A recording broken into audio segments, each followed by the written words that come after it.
Right, you don't know how many times I've searched this up over the past few years, anyway. Waypoint markers, the simplest way. Just a disclaimer, this works much better with large amounts of objects.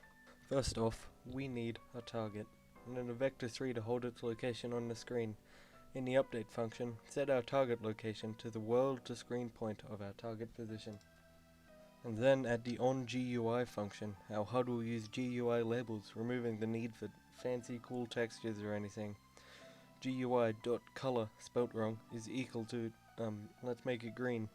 GUI.label, new rectangle.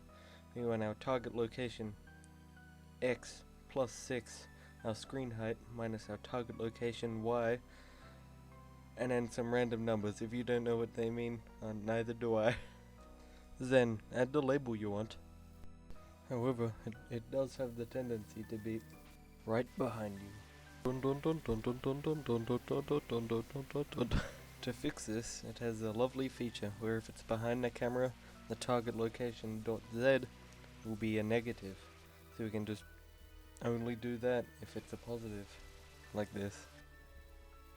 Copy and paste is the greatest thing to ever exist. Switch around the numbers and search up triangle.